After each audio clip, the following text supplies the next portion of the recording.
Hello and welcome to Fantastic Fights, the podcast about a middle-aged man playing adventure game books out loud on the internet. That middle-aged man is me, Hieronymus J. Doom, and this episode we'll be looking at Island of the Undead by Keith Martin with art by Russ Nicholson, book 51 in the long-running fighting fantasy series.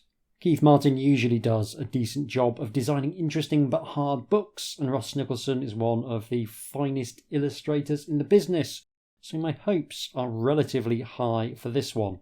The cover art is by Terry Oakes, and it shows some kind of vault with a spectral-looking figure in robes blasting the viewer with some kind of magical death ray. He's flanked by two gargoyles that were clearly on special offer down at the garden centre, and on the one hand it's very meat and potatoes. We've seen a lot of sinister figures and gargoyles on these covers, but on the other hand the use of colour is genuinely very nice, the composition is sound, and it does convey a sense of mystery and danger. Scarcely memorable, but a perfectly solid bit of work. Before we get into the guts of the episode, I have a few notices. Firstly, and most importantly, I need to thank a pair of new patrons. These are kind souls who've gone to www.patreon.com/HJDoom and pledged as little as a single English pound to support my nonsense. All patrons receive a bevy of gaming stuff by way of a thank you for their support, and I'm currently finalising the map of my next game book, which is a tale of mutiny and piracy. So, Simone and DP, thank you both so much for your support. It really is deeply appreciated. Secondly, I have a new album out. This is a dungeon synth album of sad, spooky, dark ambient music made with very retro kit. It's called Baroque Funereal Dirges, which is honestly a fair description of the sound of the album, and it is released under my Sorrow Tree moniker over at malesperi.bandcamp.com. Malesperi being MALESPERI, and I'll try and put a link to that in the description. It's pay what you want, and you're more than welcome to pay nothing at all. If I cared about making money from my music, I would not be making Dungeon Synth. With those out of the way, let's take a look at the rules for Island of the Undead. Island of the Undead has a few little twists on the familiar rules. Skill, stamina and luck? You betcha. But there's also a new stat, a little single-use characteristic for us to enjoy. This one is called Presence, and it reflects, and I quote, your force of personality and will to survive. It can go up or down and begins equal to 1d3 plus 4. At a glance this seems vague, and also the kind of thing that it's hard to make use of in adventure settings, but as with all these things, the proof will be in how it lands in practice. You could write a Dungeons & Dragons adventure where charisma is the most important stat, for example. Your players might try and physically attack you for it, but you could definitely do it. Elsewhere, there's some messing around with the equipment list too, which I think is almost always a good thing. It keeps things fresh. We don't start this adventure with a sword or shield. Until we find a shield, there's a -1 penalty to skill in fights, and the knife we start with deals less damage than a sword would. Instead of subtracting 2 stamina for a successful hit, you roll a d6, and on a 1 to 4 you deal only 1 damage, but on a 5 to 6 you deal your usual 2. So finding some better weapons will be job number 1. The good news is that my beloved provisions are back and we get a whopping 12 to go at, so whatever happens we won't starve. We will almost certainly get indigestion, we might get gout, but we definitely won't starve. There's some hints in the rules about magic items and a suggestion that we shouldn't throw away empty potion bottles because we may get a chance to refill them. Place bets now on whether this will actually happen. This wouldn't be the first time that the rules section flat out lied about things you could do in the body of the book. I have generated a character. I've decided to call them Bruschetta Gong Festival, because I think that sounds like a suitably heroic name. They have a skill of 7, oh dear, a stamina of 21, and a luck of 10. Their presence is 6. With this character, we will be stress testing the premise that a low skill character can successfully beat the book. The intro text says they can, but this has really quite often been an absolute fabrication. Without any further ado, let's play Island of the Undead. It's also worth noting that the adventure sheet is just wrong.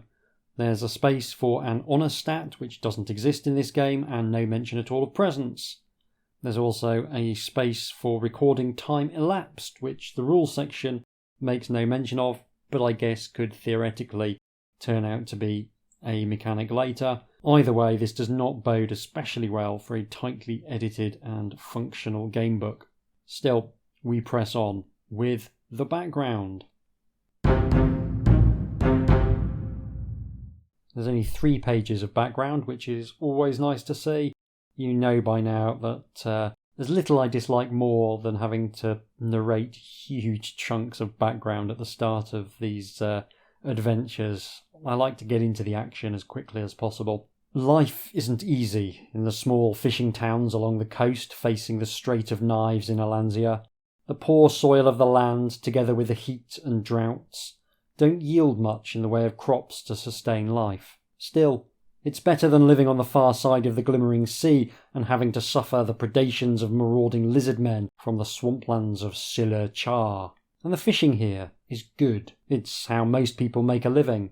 In the past, howling winds whipped the sea into massive waves and whirlpools along the coast, and violent storms could brew up in an hour or less, until the wizards came to Solani Island.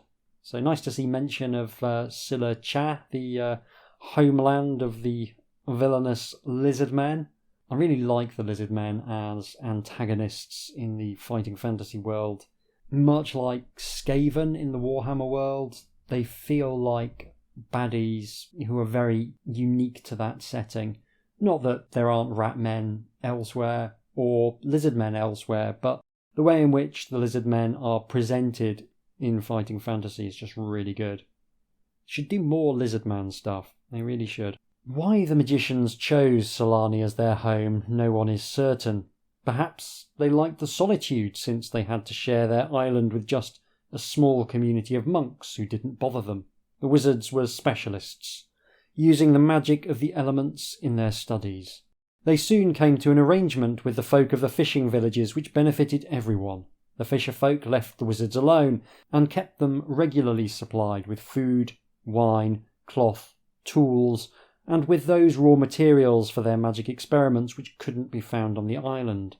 Balls of sulphur, vials of quicksilver, pure silver and bronze. The villagers are poor people and normally cannot afford such rarities, but the wizards' part of the bargain more than recompensed them for their offerings. In return, the wizards used their power to calm the elements. Storms and gales no longer afflicted the coast, and the waters now were calm and offered excellent fishing.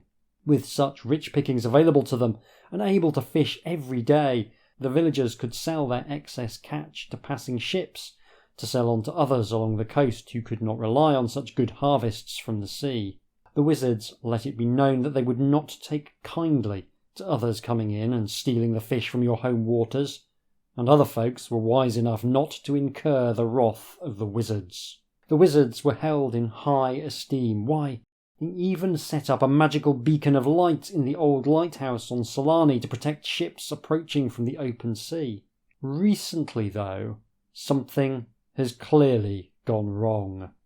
A bad storm a week ago drowned all the men on board one fishing vessel, the first loss of people to the seas for some years. There have been rumours of a dead man being washed ashore from the wreck. They said that the corpse walked on the sands and killed 2 goat herds before it was destroyed by fishermen. Then, just last night, a freak wave swept in along the shoreline and overwhelmed 2 more fishing boats, killing a dozen men. Something is wrong in Solani, and the livelihood of many hundreds of people are threatened. That includes you. Although you have listened to seamen's tales, and you have longed for a life of adventure in the strange and wonderful lands they speak of, you still support your family by fishing with your father and brothers. I do like a nice everyman protagonist.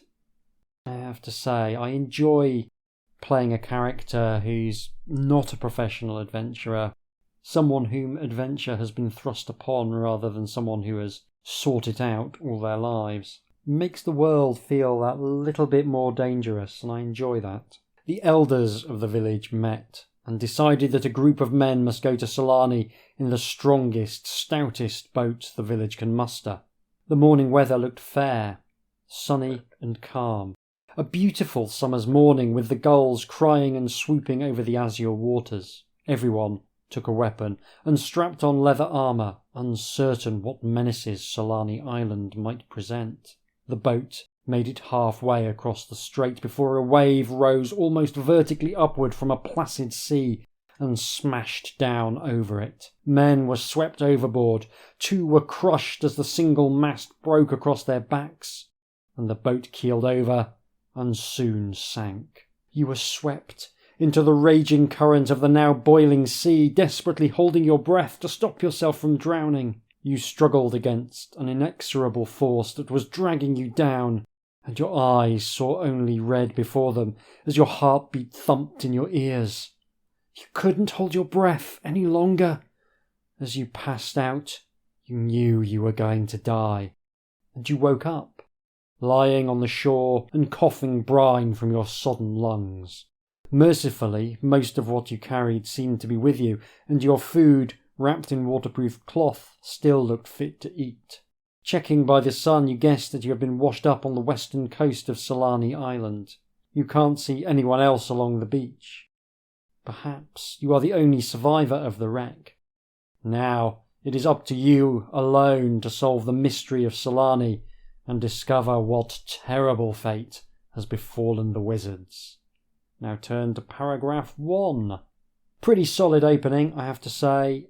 Keith Martin knows his way around a keyboard. He's very good at writing evocative and exciting prose.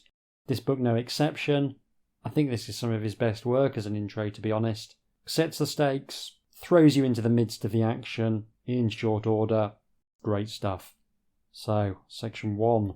Summoning what strength you have left, you get painfully to your feet and walk along the shoreline, looking for anything washed ashore from your ship. You're almost ready to abandon the effort when you spot a ragged figure lying face down in the sand. You rush over to see if you can help the man and turn over his body. You recognise him as the Navigator. Suddenly, his muscles twitch, the dead eyes open and his hands claw at your throat. His corpse has been animated by some foul magic, and you will have to fight for your life. So there is a picture of the Navigator. It's a Russ Nicholson picture. It's really characterful, beautifully composed. It's got a kind of Dutch angle to it, if you're familiar with that term. You can see the beach and just a hint of the waters in the background, but the focus is very much on this malodorous corpse battered by the sea. It's great. Really, really good. The sea zombie has a skill of 6 and a stamina of 7. I have a skill of 6, but loads of stamina, so I think I should be fine. I'm going to roll some dice. I have defeated the sea zombie. It occurs to me this might be the first time we've actually seen a fight in the very first paragraph proper of a game book. I like it. It really creates some danger and excitement right at the start. I should say that the sea zombie reduced me to 13 stamina, and since I've got 12 provisions, I have scarfed down a packet of Bombay mix and returned my stamina to 17. If you win, which I did, you clamber up the sandy incline in order to get a better view around you. You notice some driftwood and planks being washed up by the tide from the northeast, although you saw no wreck when your boat sailed towards the bay. To your east is an expanse of barren high moorland with jagged rocky outcrops scattered here and there. To the south, a fair expanse of woodland, starting in the near distance, extends well into the centre of the island and towards a western promontory. On the eastern edge of the woods, a hillock rises. It would certainly make a good vantage point for looking round the island. Lastly, just to the north of east across the moorland, you can make out the white tower of a lighthouse. We have a set of 5 choices. We can go northeast along the coastline towards the wreckage. That's tempting. We can go south towards the woodland. Less tempting. Moors to the east, even less tempting. Southeast towards the hillock is very tempting. And the lighthouse I'm also tempted by. But I'm going to go northeast along the coastline because I'm very much hoping some kind of weapon will have washed up to enable me to do a bit more damage, or hopefully a shield to enable me to fight at full skill. When your skill is 7, 6 in combat, you need every bit of help you can get. You stride along the slowly ascending line of the cliff through scrub grass and thick-leaved plants that are hardy enough to resist the heat and the salt spray which whips in from the bay. Soon you can see the wreck of a middling-sized rowing boat lying on some rocks just off the shoreline, some distance below you. You guess it may have come from your ship, and could well have some supplies in it. A steep pebbled path leads down the cliff face, so we can either walk down the path to the wreck, veer off to the east and into the main moorland, or head towards the lighthouse. I guess there is the risk of more sea zombies, but I'm going to take that risk and I'm going to walk down the path. Clambering down the precipitous path, then wading and swimming out to the wreck while avoiding getting snagged by sharp rocks takes some agility. Oh dear. Test your skill. Yeah, I'm a clumsy boy. Skill is 7. I roll an 8, of course I do. If you are successful, you negotiate these obstacles without harm. If you fail, you must deduct 2 points from your stamina because you gashed your legs on the rock during your descent. Good job I ate that Bombay mix. Stamina now 15. You do make it to the wreck, however. The little boat has been broken by some rocks that jut above the gentle waves of the incoming tide. The water is so clear that you can see some objects scattered in the sand some 8 metres or so below. You can see a small chest, a fishing net, and a large glass bottle. Okay, do we want to dive? I think we do. So we decide which object or objects you want to dive for and in what order. 1 chance per item, chest, net and bottle.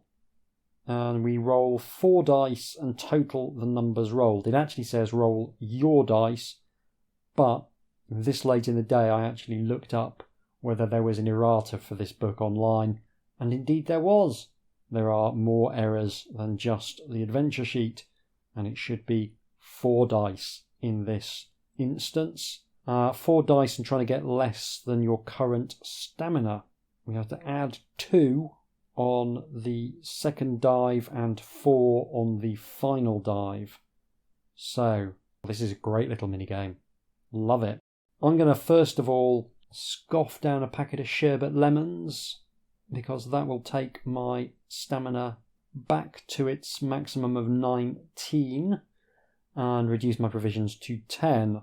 What order should I do this in? I think that the chest is the most intriguing to me. Nets feel like they're definitely going to be useful somehow. It's such a random item. Why would you include a net if it wasn't going to be useful? So we'll go chest, then net, and then bottle, and hope that the bottle is just like a health potion or something. So dive 1, 4d6, getting lower than 19, and I roll a 12. So that gets me the chest. And now 4d6 plus 2 for the net. That's also a 12. And 4d6 plus 4 for the bottle. 11. Excellent. I didn't actually need to eat those sherbet lemons, but hey, sherbet lemons are nice, so no great hardship. Yeah, so I've got all 3 items, the chest, the net, and the bottle. You are just coming back to the surface after your last dive when a pair of rubbery tentacles rises from the water and a jet of filthy blue-black gunk is squirted towards your face by a squirting octopus. Good name. A+ naming there. You must test your luck. My luck is 10, so this should be alright, although I am due a high roll. 8, that is fine. Luck now 9. If you are lucky, the gunk misses you. If you are unlucky, you are splashed and partially blinded by the foul inky mess and must deduct 1 point from your attack strength when you fight the octopus. Do you have a fishing net and do you want to use it here? I do, and I do. If you have not been struck in the face by the gunk squirted at you, you can throw the net and partially snare the octopus. Subtract 2 points from its attack strength when you fight it. If you were splashed by the gunk, your vision isn't good enough to throw the net effectively, and you automatically miss. This is clever design, I have to say. Yeah, I'll talk about it at the end in more detail, but there's some great little technical bits going on here. Yeah. The squirting octopus lashes at your face and limbs with its adhesive grey-green suckered tentacles. And while the teeth in its beak may be small, they are razor sharp, and there are scores of them. The squirting octopus has a skill of 7 and a stamina of 9. It's a good job I caught it in the net, because, as it is, it'll have an effective skill of 5 against my 6. Skill 7, stamina 9. I'm going to roll some dice. I have defeated the squirting octopus that genuinely feels like a Pokemon that was made at 4:30 on a Friday afternoon. It just feels like a rubbish Pokemon. I've defeated it. I lost 2 points of stamina. Very, very handily won that fight, and I can retrieve my fishing net. Did you acquire a chest from your diving? I did indeed. You force open the lid of the black wooden chest. It contains no mountains of pearls or piles of gold doubloons, but what it does have may be more valuable to you. You find a pot of thick glue.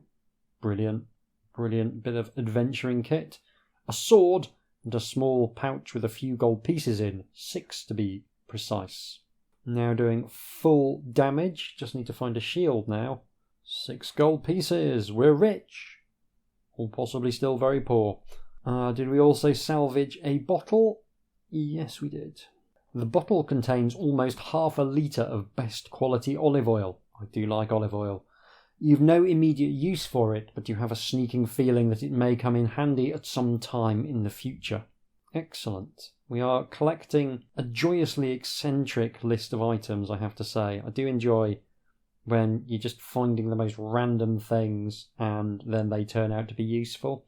It's kind of immersion breaking when you kind of find like a pot of glue and then later on there's a thing where it's like, oh, if only I had some glue. And like, glue is a rare thing to just find lying about the place. What were the odds that that was going to be handy? But it's also kind of fun because it's always a pleasant surprise when an item doesn't have obvious affordances. Like a crossbow has obvious affordances, you're going to shoot something with a crossbow.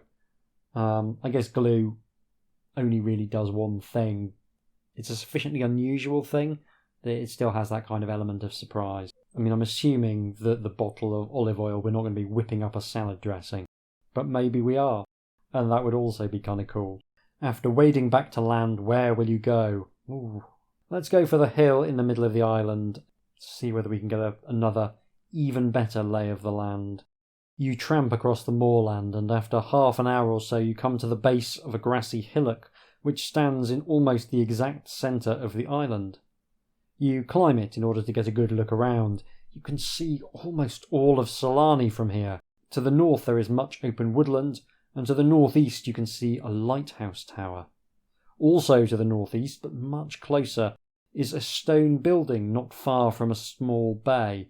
To the west is woodland, and you can see a couple of areas where the tree line thins out, suggesting a clearing, perhaps even a building. To the south you can see that marshland covers the island virtually from the west to the east, with a small rivulet meandering from a bay to the southwest. Slightly to the east of south, and far in the distance, there seems to be a tower of some kind, but you can make out no details of it from here. On the western side of the southern half of the island, A large expanse of bare and blasted ground with scrubby plant growth extends. There may be some kind of building on the very southwestern tip of the island, but it's too far away for you to be sure. I feel as though this would have been a great place for an illustration or a map. I'm working from a digital scan. I wonder if the physical copy did have a map.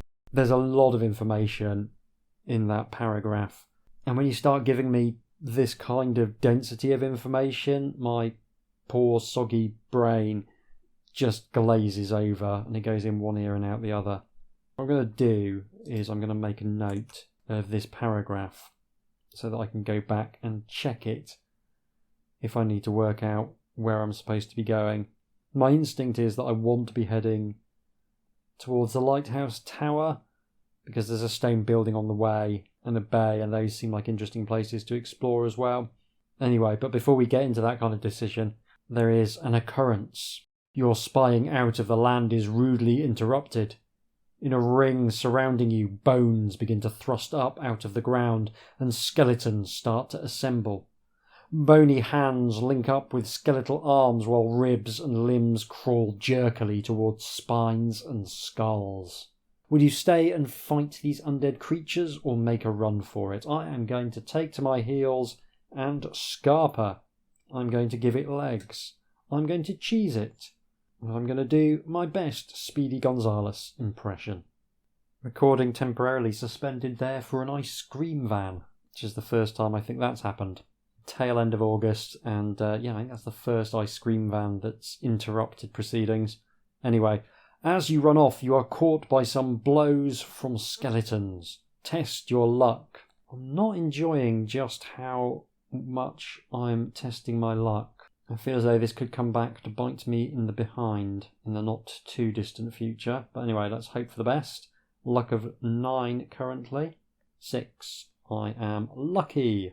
If you are lucky, you must lose 2 points from your stamina through the blows. Stamina now 15. If you are unlucky, you have to lose 6 stamina points from the attacks. However, if you are still alive, you get away and the undead don't follow you from the hillock.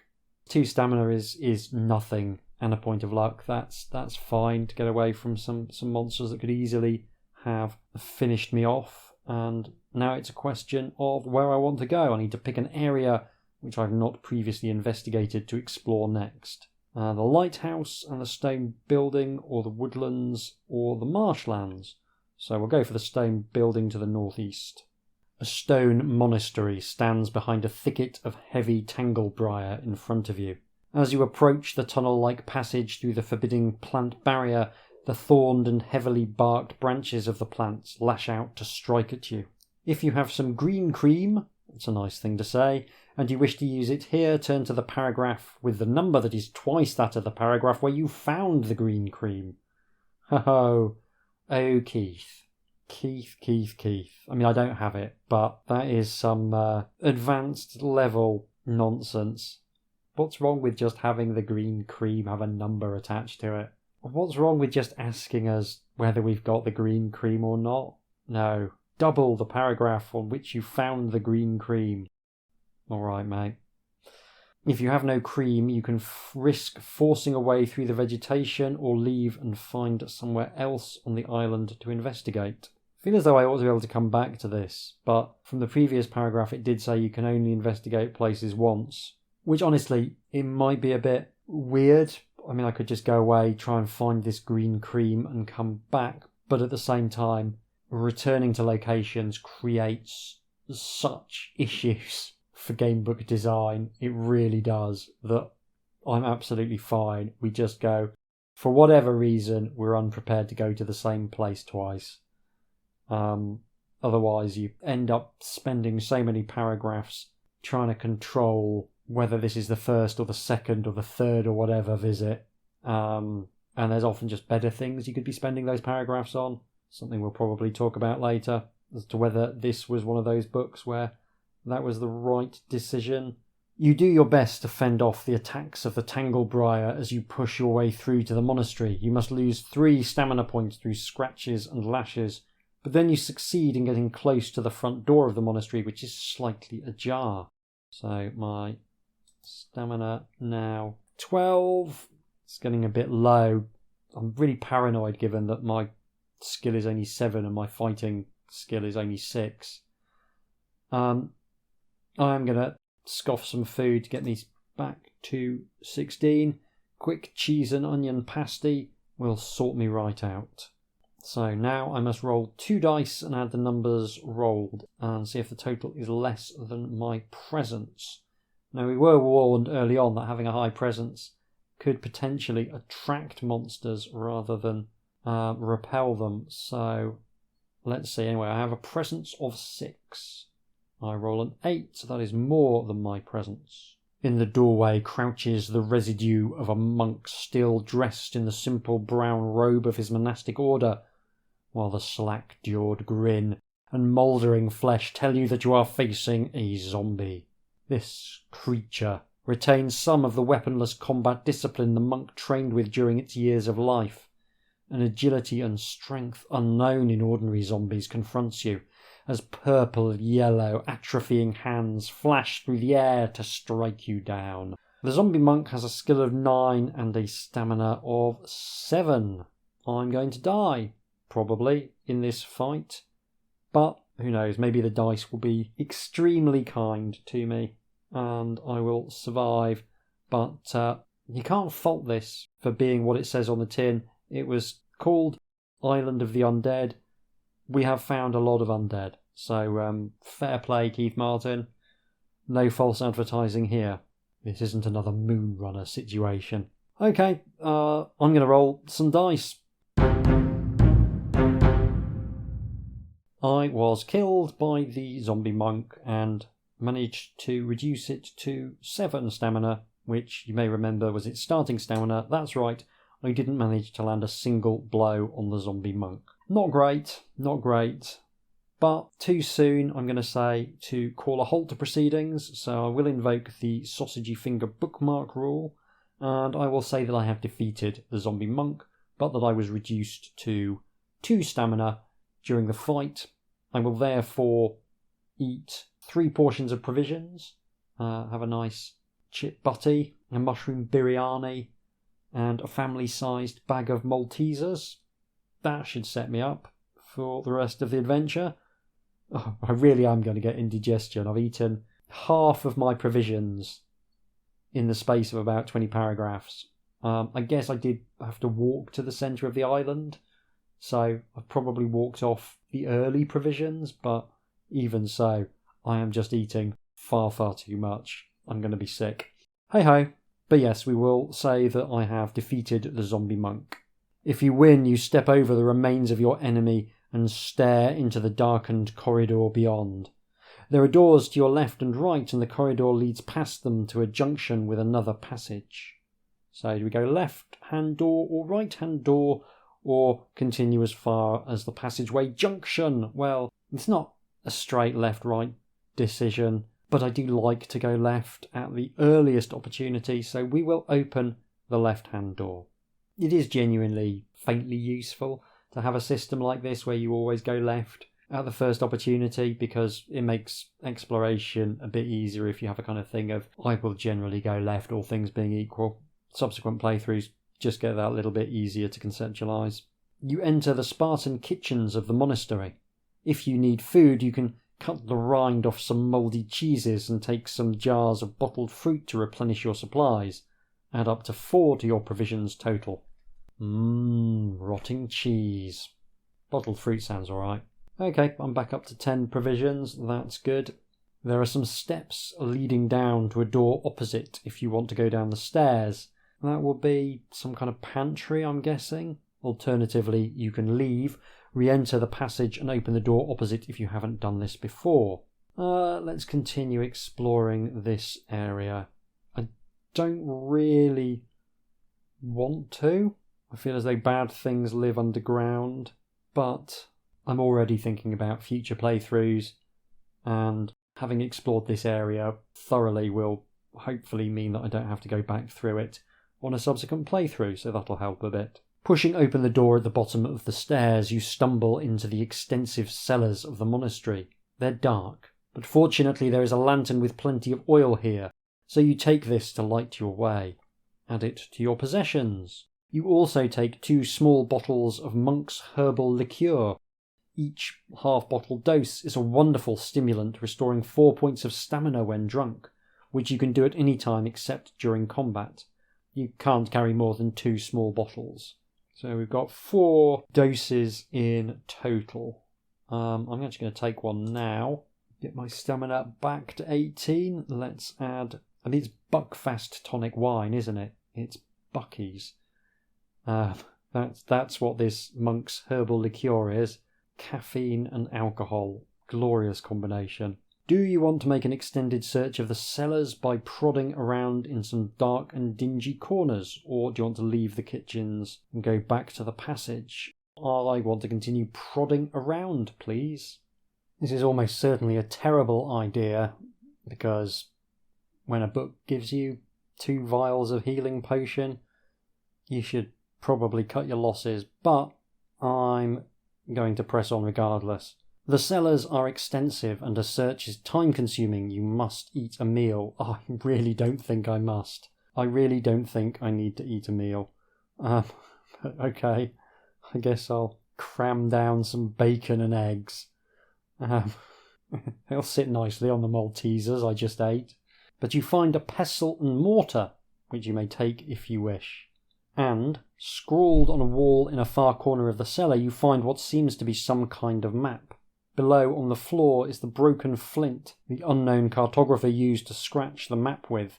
All that remains of him is a large, smeared, dark red bloodstain on the floor. So, we have a pretty handy map with a shrine, something suggesting in the southwest, something suggesting that there's maybe some good mermen in this area, and a hermit maybe further north, a circle, some spirits, a lighthouse and a tower. Now, this being a scan, the quality is terrible. It's actually pretty hard to read, but a kind soul emailed me a bunch of useful photos from his complete fighting fantasy collection. I've had a couple of really useful emails recently, and I cannot remember who it was off the top of my head who sent me these photos, but I will go and check, and I will be sure to credit them properly at the end.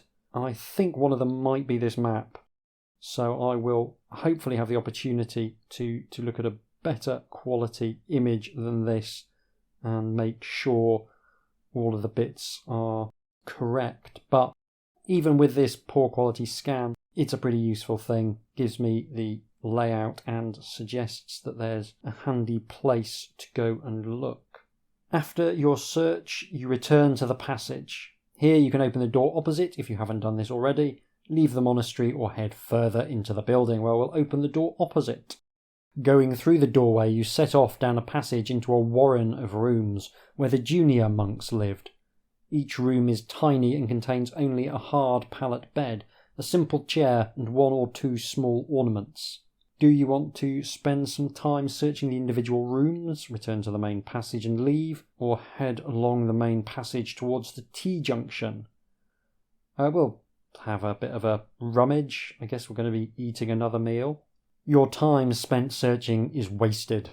The cells contain nothing of interest or value, almost as though monks aren't allowed to have any possessions. You find yourself yawning and you settle down for a badly needed nap on one of the beds. When you wake a couple of hours later, you are ravenously hungry. You must eat a meal. I guess I will chow down on a leek and potato soup. That's a fine breakfast meal. I guess having slept for an unknown number of hours, I might actually have begun digesting the enormous quantities of food that I'd already stuffed down myself. Let's now head along the main passage towards the T-junction. This is doing a great job of giving us a feel of a monastery in just a few small sections. You reach the T-junction. Looking around, you see that there is a door along both the right-hand and the left-hand side of the passage, and before you, a short hall leads to a staircase which ascends to a landing. So we'll go for the left-hand door, may as well. The door here opens into a once splendid chamber in which someone, or something, has clearly gone berserk. Furnishings have been smashed, a fine rug is ripped in ribbons, and some of the teak panels have been gouged away from the walls. The room is an utter shambles. If you want to search it, you will have to test your luck. If you are prepared to do this, go onwards, otherwise we can investigate further. I will test my luck because I'm already resigned to this adventure being completely doomed, and honestly, I'm just trying to explore as thoroughly as possible. So, luck 8, let's see how we do. 5, that is fine. Luck now 7. You find a torn-up diary with, on its broken spine, a name, Brother Kendris. You try and match the scraps of paper to make a coherent message out of what is written here. After puzzling over what you can make out of this, will you leave the monastery, head along the passage to the other door, or go up the stairs? So we've got like 4 random sheets of paper. I'm not going to read them out. That would be quite tedious. But it mentions a hermit, conflict, disturbances, and elementalism. A hermit feels like a good clue, but having looked at the scraps, we will go and try the other door. You push open the unlocked door. Inside is what was once a study, but it has been utterly despoiled.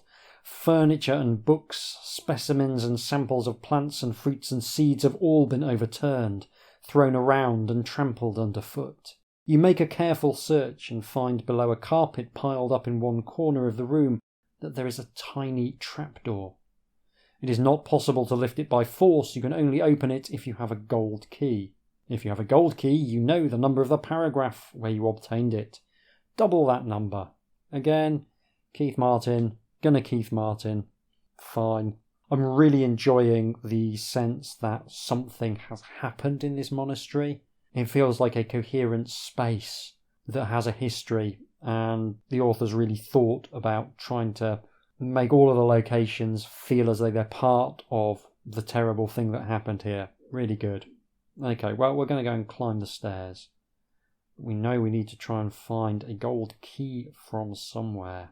The single staircase with its wooden banister rails leads upwards to a landing from which separate sets of stairs then lead off left and right. Stepping gingerly up the stairs while checking for any tripwires or other traps, you are almost up at the landing when you see that a magical pentagram has been inscribed on the floor here. I do like it when the text just assumes that we're the kind of people who would check for traps as we're going. That makes sense to me. I'll probably talk a bit more about incorporating traps into game books and, by extension, role-playing games at the end. I've talked about it before, but not for a while, and I've got some additional thoughts, I think, on traps in game books that would be, worth exploring. You have no idea what might happen if you step into the pentagram in order to cross to the stairs beyond. You could try and vault over it using the banister rails as supports, but this could well be very tricky. If you want to leave the monastery, walk into the pentagram, try and remove the pentagram somehow, or attempt to vault over the pentagram. Do I have anything that might remove the pentagram? Glue? Olive oil? An oil lamp? I don't think I do, so I'm going to try and vault over the pentagram. You must test your skill, adding 2 to the total rolled on the dice. Okay. If you succeed, doubtful, you execute a wonderful vault across the landing to the upper stairs where you face one slightly open door and one closed one. If you fail, you land on your rump inside the pentagram. Good use of rump. Rump's a good word. More people should use the word rump. I am going to roll against my skill, and I get a total of 14. Literally the worst I could possibly fail. So, rump it is. As soon as the pentagram is disturbed, an ominous grinding sound comes from beneath the landing, and a pillar of earth and stones erupts through the woodwork, smashing it into splinters and flying fragments.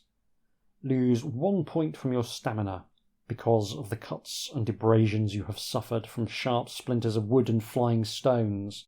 So my stamina now 17. You are faced with a hostile earth elemental. Do you want to fight?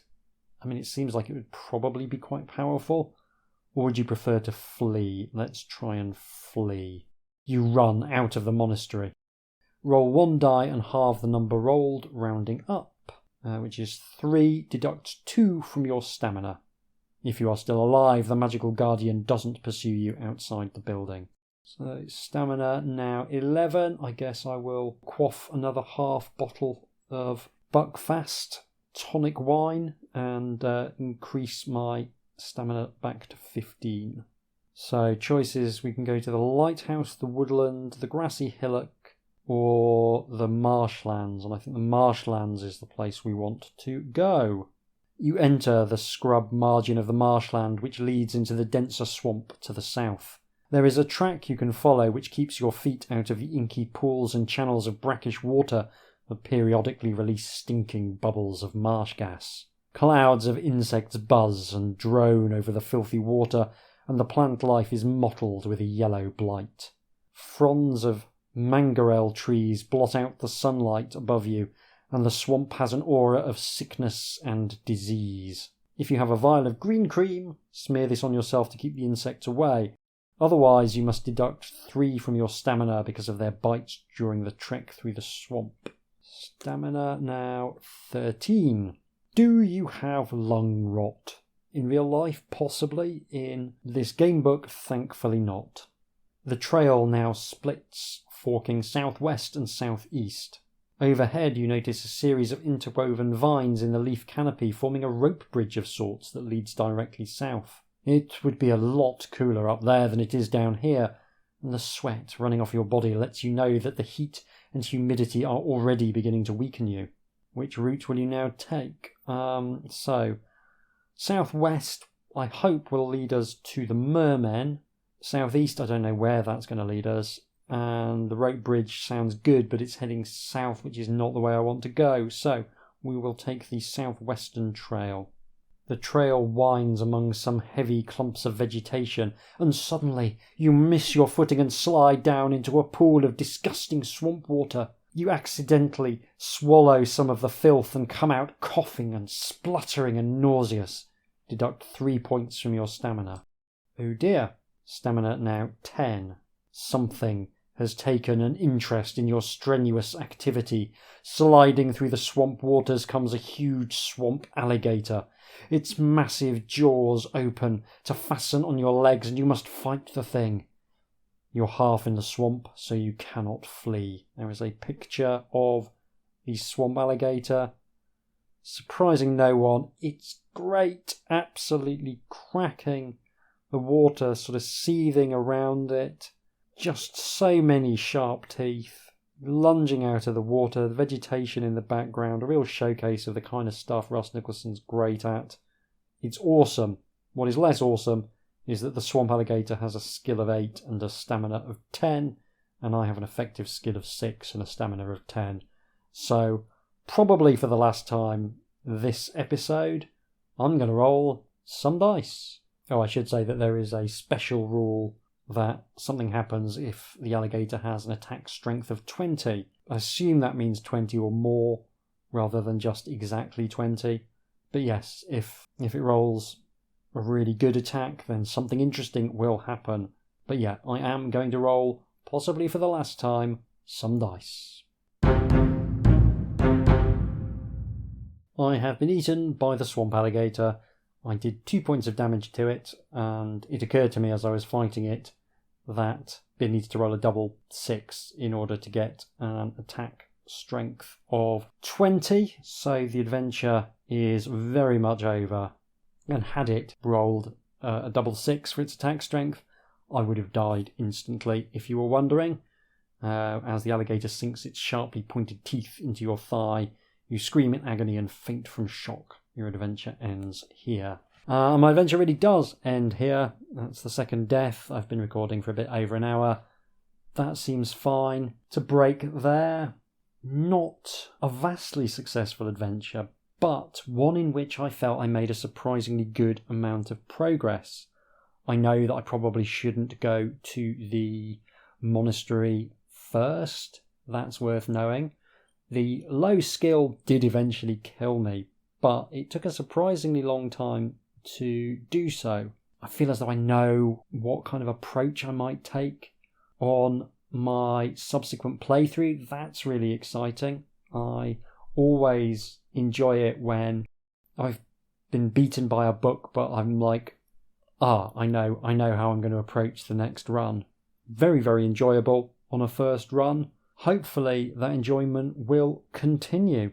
I'm reasonably confident that it will. Some niggles aside, Keith Martin does have solid fundamental game design skills and a lovely writing style. So I'm going to go away and play on my own time. I'll be back for you in just a few seconds with some closing remarks. Tatty bye! It's about 1,000,000 years later and I have completed Island of the Undead. It's certainly a book where you get tremendous value for money. There's a vast amount of content here. It's straining at the seams with stuff, and a successful playthrough is going to have you see almost all of it. As I mentioned earlier, I really need to thank Al Greer for providing me good quality photos of some of the key pages. It made life a lot easier, and I'm extremely grateful for his time. There were a couple of things I mentioned in the recorded playthrough that I want to get out of the way quickly. Not traps, we'll talk about them later, but a couple of other things. Firstly, I was musing on the way in which item descriptions interact with the problems they're designed to solve. I don't want to dwell on this extensively, but I was thinking about how items can feel like they're either expected or unexpected. Humans have these little scripts called schema that govern how they understand interactions. They're usually attributed to social functions, like how you expect a cashier at a supermarket to tell you how much your items come to and then ask you how you'd like to pay. Breaking schemas feels a bit weird, like that one friend I've got who gives you an honest answer when you ask her how it's going instead of simply saying, "Not too bad, thanks, you." You can also apply the same thinking to other aspects of human society, like how in a supermarket the tills are usually placed near the exit because it's expected that paying for your goods is the last thing you'll do in the supermarket. Think how weird it would be if you had to climb a flight of stairs to pay for your goods and then come back down to find the exit. In a fantasy game book, there are certain items that you expect to find for no better reason than they fit the vibe. Swords, magic wands, old books, gems, suits of armour, things like that all feel instinctively like they fit in. A pot of glue, which you can find in Island of the Undead, doesn't feel like a fantasy item somehow, and thus it stands out. When you combine that with the meta-knowledge that items in game books are generally used to overcome challenges, that can actually add to the sense of incongruity. You're not just thinking about the item itself being out of place, you're thinking about the uses to which you might put that item. Gluing things together doesn't feel massively part of a classic fantasy adventure, so that makes the pot of glue stand out more. It's not a huge problem. These schemas are often quite restrictive, and good writers only pay them as much attention as necessary, but it can take the reader out of the action by highlighting the artificial quality of the experience. You can control it to an extent by trying to make your more outlandish items appear in contexts that make sense. If I'd found the glue in a scriptorium next to a book in the process of being repaired, it wouldn't have stood out anything like so much. It's not a big deal, but I thought it was worth mentioning because the more items you have which feel out of place, the more artificial your book will feel. Of course, the flip side of that is that out-of-place items are memorable, and that can often be a good thing as well. So, as with all these things, it's a question of judgment. You don't want to stick too close to genre conventions because that way your work just feels like a bland imitation of other things and doesn't have any identity of its own. The other thing I'd flagged was the clever technical work in dealing with certain traps and events in a single paragraph rather than sending you to a new section. There's two elements here. One is simply that it saves space, and that's often useful if you want to keep your section count down. The second element is that doing a surprising event and its outcome in a single section can make things like traps feel slightly less oppressive. Traps can be fun, but they also shape negative behaviours from the player if there's lots of them because they disincentivise risk-taking. If you have to go to a new paragraph to see what happens if you trigger a trap, that creates more anxiety than if you see that it's just going to lose you a couple of points of stamina, which is kind of fine. I've said before that section breaks create tension and convey the passage of time, even if nothing very serious is occurring. You can flip that round and reduce tension by doing what Keith Martin does here, and giving you the luck or the skill roll or whatever, and the outcome of failure in the body of the text. It mechanically conveys the idea that these events are just part of the risks of the trade, rather than focusing your attention on the fact that you've made a choice and that's ended up with you hitting a trap. It helps if very few of the traps are an instant kill. It's just a few stamina points here and there, and it works really well. I think you should always hide certain death behind a section break. And I did want to mention traps, because traps are awesome and traps are a pain. I've recently come to the conclusion that traps can be divided into two rough categories: gotcha traps and predicament traps. Gotcha traps are ones where something sudden and unexpectedly bad happens, and usually happens very quickly. Poison needles, pit traps, exploding chests and the like. Gotcha traps are not fun for the most part. They feel cruel and unfair, and they make people not want to explore their surroundings. You can get away with them in game books because people know that they're going to need to explore to find the necessary items.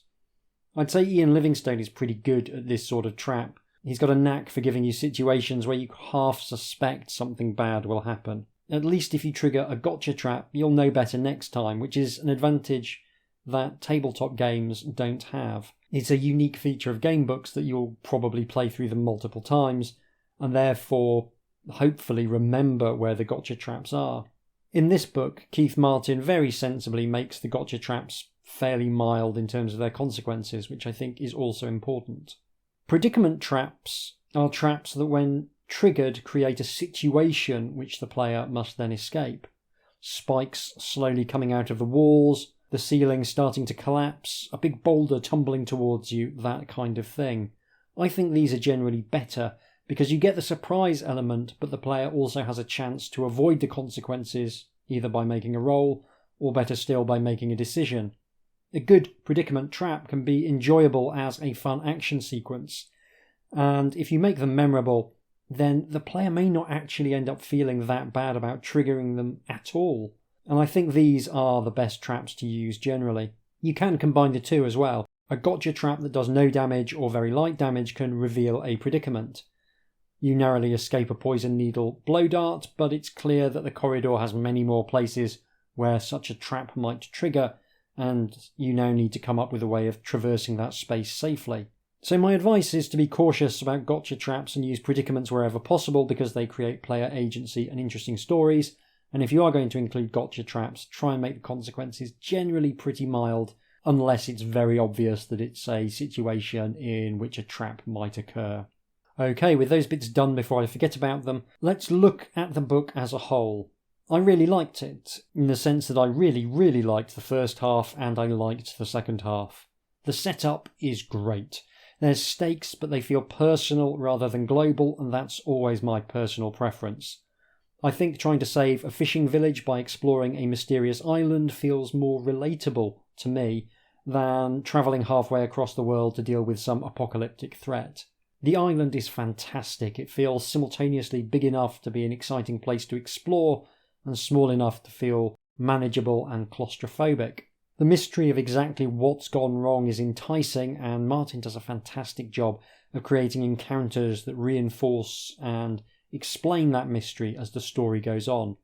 There are plenty of undead, but there's also a bunch of elementals summoned by the wizards that were running the island until recently. And there's space for other encounters as well. The swamps to the south give some much needed variety, and there's plenty of aquatic stuff to remind you that you're on an island surrounded by a big body of water. Everything fits together really nicely, and everything has a reason for being there. You can explore the monastery and the lighthouse and the destruction you find there. It all just ties in really neatly to the main story about some wizards losing their mind in a way that feels very capitalist overclass. The wizards have really gone very peculiar in a way that resonates with insane CEOs. If you told me that the island had started to go to hell after one of the wizards bought Twitter, I would totally believe you. Ultimately, you'll be wandering around the island picking up bits and bobs before making your final assault on the inevitable dungeon where the wizards make their home. It's a fairly typical structure, but this is one of the better versions of it that I've seen. It's only really got one route through it, which I usually find a bit aggravating, but Martin does a stellar job of making the first part of finding that route feel challenging but manageable. I was able to get through this book without needing to look up more than a few little bits, though there were a couple of points where I needed to check, which I'll talk about later. I also didn't need to make a map, which listeners will know is always a joy to me. You can go wherever you like on the island at the start, more or less. It's all about doing those areas in the right order, and the order is fairly intuitive for two reasons. Firstly, there's item checks that clue you in that you need to go somewhere else before you tackle an area. We saw in my recorded playthrough that it was clear I needed to find a key before I did the monastery, and ideally some green cream. Secondly, each area is very manageable to explore in its entirety, so you know that if you get stuck, it's likely because you needed to go elsewhere first. Over my first few playthroughs, I found doing the areas in the right order just evolved naturally without requiring that much conscious thought. This first half is really well designed and full of imaginative and beautifully constructed encounters. There's plenty of fights, and they're great. Almost all of them have some little combat trick attached, and they all tell you something about either where you are or the terrible things that have been happening on the island. Among these encounters, there's a great riff on getting lost in the woods done entirely with a D6 roll, and it's both incredibly simple but also shows how the feeling of your character being lost and you, the player, being lost are actually quite different. Your character being lost can feel exciting. Being lost as a player is frustrating. And with this little D6 roll, you know that sooner or later, most likely sooner, the dice will get you out, and that takes a lot of the stress from the experience. Similarly, the monastery hits a bunch of locations that feel like they belong in a monastery without getting bogged down in the specific layout of the building too much. This is perfect game design to me. It's hitting the interesting parts of a location without needing to trek down endless blank corridors or look in endless empty rooms that are just there because the design of buildings says that they ought to be. The monks' quarters in the monastery are empty, but you can explore them all in one go, and that goes a long way to making the space feel plausible without it becoming repetitive. If the opening is great, then the closing is fine. I often find dungeons a bit disappointing, and this to me is no exception. Again, Martin does a sterling job of allowing you to explore each area in the dungeon completely before going on to the next one, and there are some standout moments.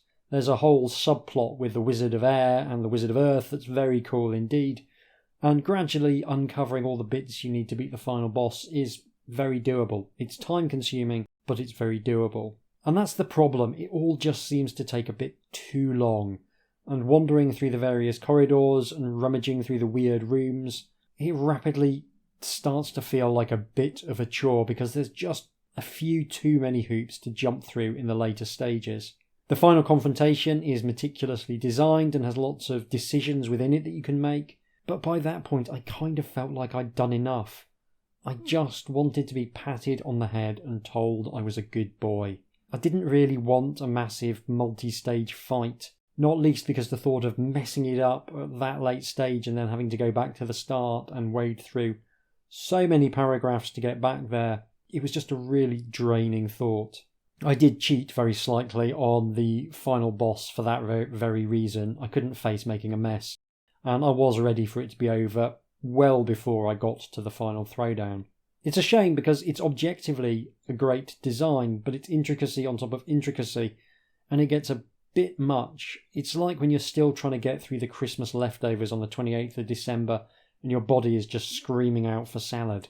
Also, when you defeat the big bad, the ending doesn't explain whether the village is actually saved. The villagers relied on the wizards for their livelihoods, and now they're all dead, and no one is controlling the weather, so have you actually saved the day at all? You could have just left the wizards doing their mad CEO of a failing company stuff, and it wouldn't have had a huge impact on the village. And the final paragraph not at all addressing what happens to the village, either positively or negatively, feels like an error. Now the systems that support this adventure are all basically fine. There's loads of messing about with provisions, which I like. You'll have to eat regularly on top of any food you eat for the medicinal properties of ham, and that's a thing I enjoy. It's good when provisions become a resource rather than just health packs. Island of the Undead is weirdly generous with topping you up with provisions though. There's lots of places where you can pick up additional food, which prevents the system turning into just a starvation mechanic. And honestly, with all the other hoops you have to jump through to beat this book, I'm not complaining about that in the least. I've already said the fights are good, but you will want a high skill, and this makes Island of the Undead approximately the 48th entry to lie about any character being able to beat the book. They aren't desperately hard fights, but with everything else draining your stamina along the way, you don't want to be taking heavy damage in the combat encounters. We've also got Presence, which I'm not convinced does enough to justify its inclusion, but it's featured at least a bit, so it doesn't feel like a waste of time. It kind of feels as though Martin wanted an additional stat he could mess with, but wasn't 100% sure what that stat should represent, so we get this weird mixture of charisma, faith and karma that never feels entirely coherent. I get why it's there mechanically, but it's more notable for being something that isn't skill, stamina or luck rather than representing something solid. It's very much a number that can be manipulated and rolled against in situations where none of the other core stats apply.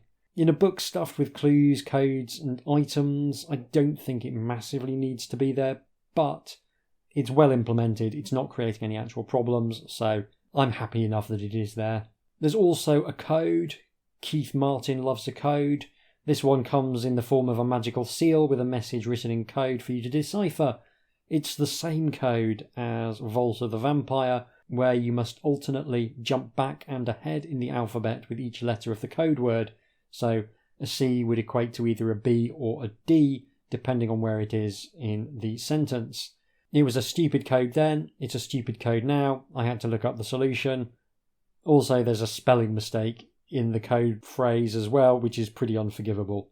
The other thing that Keith Martin really loves is hidden paragraphs, and there's some issues here.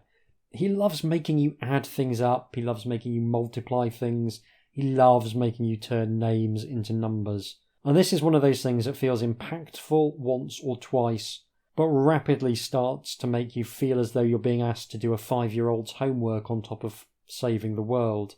Constantly having to record the numbers of things is tedious, but not as tedious as feeling as though you have to write down every name you come across in case you have to turn it into a code later on. It makes taking detailed notes feel required, and that's not fun. One of the things you can do with game books is have the book store some of the information on behalf of the player. When you ask the player whether they found a tattered scroll, rather than demanding they do basic arithmetic about the scroll's author, you're kind of storing the salient information of the scroll in the book's memory rather than requiring the player to write it down, and I think that's a good thing. I've long stated that I think trying to stop cheating is pointless, and the sheer volume of numerical codes and associated bookkeeping in Island of the Undead shows exactly what happens when you take this approach to an extreme. It's just not fun. It doesn't add to immersion. It turns your adventure sheet into a confusing mass of notes as you try and second guess what specific words are going to turn out to be important later. I think the odd key or sword or whatever with a 3-digit number mysteriously stamped on it is fine, but the advantage you get from making cheating harder is subject to seriously diminishing returns. And I think that is kind of all my thoughts about Island of the Undead. It is well designed, it is well written. Arguably it's too long and too fiddly. I did really enjoy it, despite it feeling like a slog towards the close. Martin's prose is clear and evocative, and Russ Nicholson's artwork is some of the best we've seen in a fighting fantasy book for quite a while. It's stellar work that perfectly suits the grotty undead vibe. He's one of the finest illustrators in the series, along with Martin McKenna, whose work we've recently enjoyed.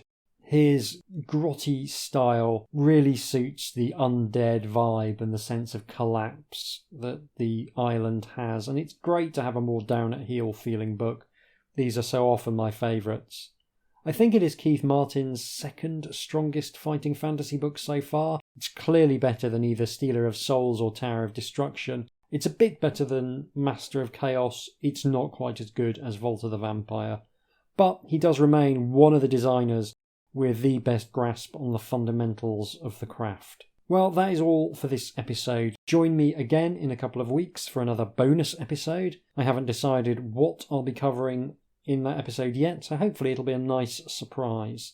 If you want to get in touch with me, you can do so by emailing me at hjdoomretrofun, all one word, @gmail.com, or by following me on Blue Sky. I am not always the fastest at responding to messages, but I always get there in the end, and I love receiving emails. Thank you very much for listening. Take care, and I'll see you soon.